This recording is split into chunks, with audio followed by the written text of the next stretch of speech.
Assalamualaikum warahmatullahi wabarakatuh.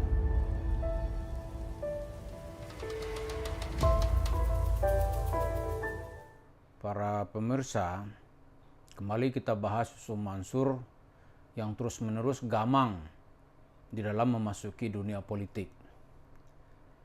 Bagaimana nggak gamang gitu?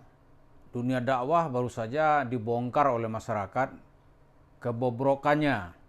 Nah, untuk mencoba melarikan diri, dia akan masuk ke dunia politik. Tapi seperti yang kita bahas, partai yang dia tumpangi itu popularitasnya jeblok karena adanya Yusuf Mansur. Gitu. Nah, sekarang tema-tema apa ini yang akan dibawa oleh Yusuf Mansur? Dia terus terang bingung dia sekarang ini. Mau ngajak orang doa-doa, nggak percaya sudah. Tiap hari kita jelaskan kelemahannya gitu. Terus dia mau ngajak orang politik dengan doa. Terus dengan cerita sedekah.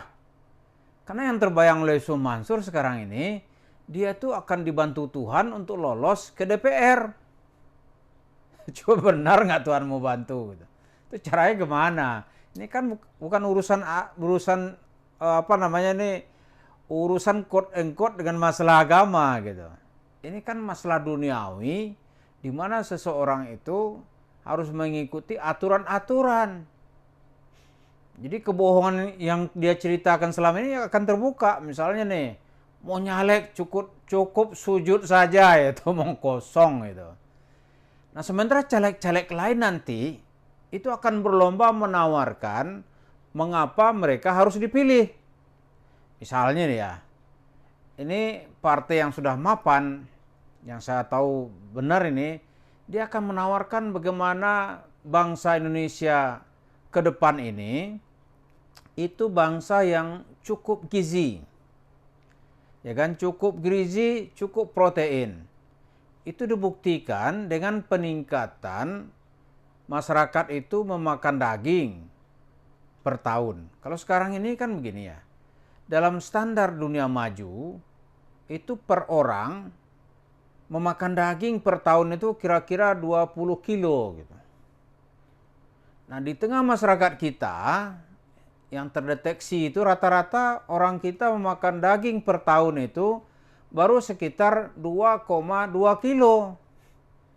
Jadi 10% dari kemampuan orang-orang Eropa atau Amerika memakan daging gitu. Nah, ini akibatnya apa? Kita kan mau maju menjadi sepak bola, kita mau kelas dunia. Kalau masyarakatnya kurang makan daging, itu larinya cuma 5 menit atau 15 menit pertama. Setelah itu dia napasnya udah nggak sanggup gitu. Nah, itu yang mau dijual oleh caleg-caleg. Jadi nggak cerita bagaimana doa didengar Allah, itu dalam politik nggak terlalu penting itu. Bagaimana meningkatkan gizi gitu. Kalau gizinya cukup, proteinnya terpenuhi, itu fisiknya tuh kuat gitu. Ini kalau belajar nih, baca buku 2 halaman, ya nggak ngantuk, berjam-jam dia sanggup belajar gitu. Sanggup belajar. Jadi dia bertanding dengan pelajar-pelajar dari negara maju, dia sanggup. Nah, itu yang ditawarkan oleh para caleg. Gitu. Jadi kesadaran gizi masyarakat itu akan ditingkatkan. Nah, caranya bagaimana? Caleg-caleg itu akan menawarkan supaya masyarakat kita cukup gizi, cukup protein, bisa meminum susu, makan telur yang cukup, makan daging yang sesuai dengan standar negara maju. Atau minimal bisalah kita ini 4 kilo per orang per tahun. Wah, itu udah cukup. Karena selama ini di tengah masyarakat kita masih ada loh Bapak Ibu sekalian itu orang yang makan daging tuh ya misalnya mau menghadapi Idul Fitri, ya kan, tahun baru, kemudian nanti Idul Adha, dan event-event penting ya mungkin 4 kali atau 5 kali, itu masih ada loh. Di desa-desa masih ada yang begitu. Sama juga misalnya nih tingkat pendidikan, berapa sih tingkat pendidikan rata-rata masyarakat sekarang ini? Itu tingkat pendidikan kita antara kelas 5 SD sampai kelas 2 SMP. Jadi belum sampai kita itu tamat wajib belajar 9 tahun itu belum berjalan loh. Karena itu ekspor tenaga kerja kita ke luar negeri itu maaf gitu tuh masih banyak yang bekerja di sektor informal, misalnya menjadi asisten rumah tangga gitu. Masih itu yang terjadi. Yang menjadi perawat ya masih sedikit lah. Dan itu yang rawan dengan pelecehan. Jadi dengan kemajuan politik nanti caleg-caleg akan menjual bagaimana konsep ini bisa berjalan. Nah, supaya bisa makan daging murah, daging tuh harganya harus murah supaya orang bisa beli daging. Sekarang harga daging di pasar-pasar tradisional itu kan harganya masih 130 sampai 150 ribu per kilo. Kalau di dolar kan masih 8 dolar. Lebih gitu. Padahal di negara maju itu harga daging hanya 4 sampai 5 dolar. Jadi gajinya tinggi, bahan makanan murah. Ya mampulah beli ya kan. Di kita nih masih jauh gitu. Gajinya rendah, maka makanan daging itu mahal. Harga daging masih di atas 7 dolar, 8 dolar gitu.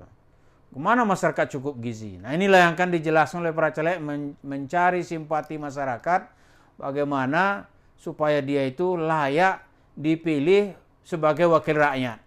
Nah, kalau Sumansur nanti apa yang mau dia jual? Apa yang mau dia jual?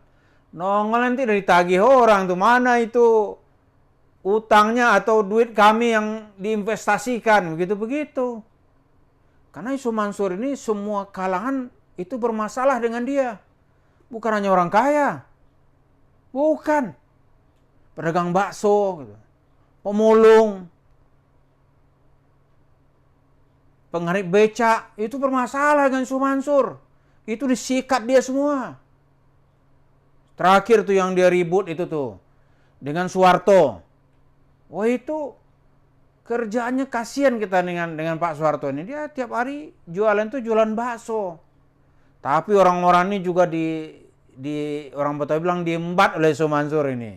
Disikat. Itu banyak lagi yang lain. Cuma nggak ada data aja dia. Dan nggak ada data dia nggak ngakui. Kalau ada data dia takut dilaporkan, ya dia bayar. Itu aja. Nah, sekarang dia mau kampanye apa tawarannya? Karena Sumansur membayangkan sekarang kalau dia bisa menjadi anggota DPR RI, ya mungkin dia membayangkan ya dana aspirasi itu bisa dimainkan gitu. Dana bansos. Untuk setiap anggota DPR itu kan banyak sekali tuh. Dalam tahun anggaran yang lalu itu dana aspirasi dan maksud itu kan per anggota DPR itu harus menyalurkan hampir 100 miliar. Terbayang oleh Sumansur nih, 100 miliar per tahun gitu. Jadi cerita dia untuk meraih simpati masyarakat ini nggak ada bahannya. Mau cerita-cerita doa-doa gitu. Atau cerita-cerita agama yang nggak laku. Partai agama aja nggak diterima masyarakat sekarang ini. Iya kan? Bahkan partai-partai yang berbasis agama mencoba menawarkan program-program yang bersifat duniawi. Misalnya BPJS yang murah gitu kan. Kemudian biaya pendidikan yang gratis di seluruh Indonesia. Kemudian ada nanti tawaran beasiswa, kesadaran gizi yang baik. Supaya masyarakat kita makin lama itu makin makmur. Sumansur sekarang kebingungan. Dia mau ikut begitu, ada kendalanya. Gitu. Dia cerita-cerita dakwah dan agama, bisa dilemparin oleh masyarakat. Karena yang sadar dengan hak pilih itu kan rata-rata warga kelas menengah ke atas. Yang dari sisi pekerjaan yang mempunyai pekerjaan tetap. Gitu. Misalnya kerjaannya itu ASN, ya kan? Aparatur sipil negara. Dari sisi pendidikan dia itu SMA ke atas. Yang rata-rata itu bisa mengakses internet dan rata-rata punya handphone gitu. Ini informasinya dari mana-mana dia ini. Nggak bisa didominasi oleh satu informasi. Nggak bisa Sumansur jangan dengarin yang lain, nggak bisa. Apa haknya larang-larang orang? Jadi sekarang ini cerita Yusuf Mansur untuk maju ke dunia politik itu dia terkendala selain partainya partai yang secara survei makin rendah pencapaiannya, dari segi tema-tema juga nggak ada yang dijual Yusuf Mansur. Coba aja lihat nanti. Dia kebingungan itu, karena basic dia itu kan agama dikenal orang ya. Ntar dia bercerita agama penuh dengan masalah yang berhubungan dengan kriminal dan penipuan. Demikian kita lihat terus, semoga sorotan-sorotan kita ini makin membuka tabir apa dan siapa Yusuf Mansur, dan juga memberikan pencerahan kepada masyarakat yang akan masuki masa kampanye sebentar lagi. Terima kasih. Assalamualaikum warahmatullahi wabarakatuh.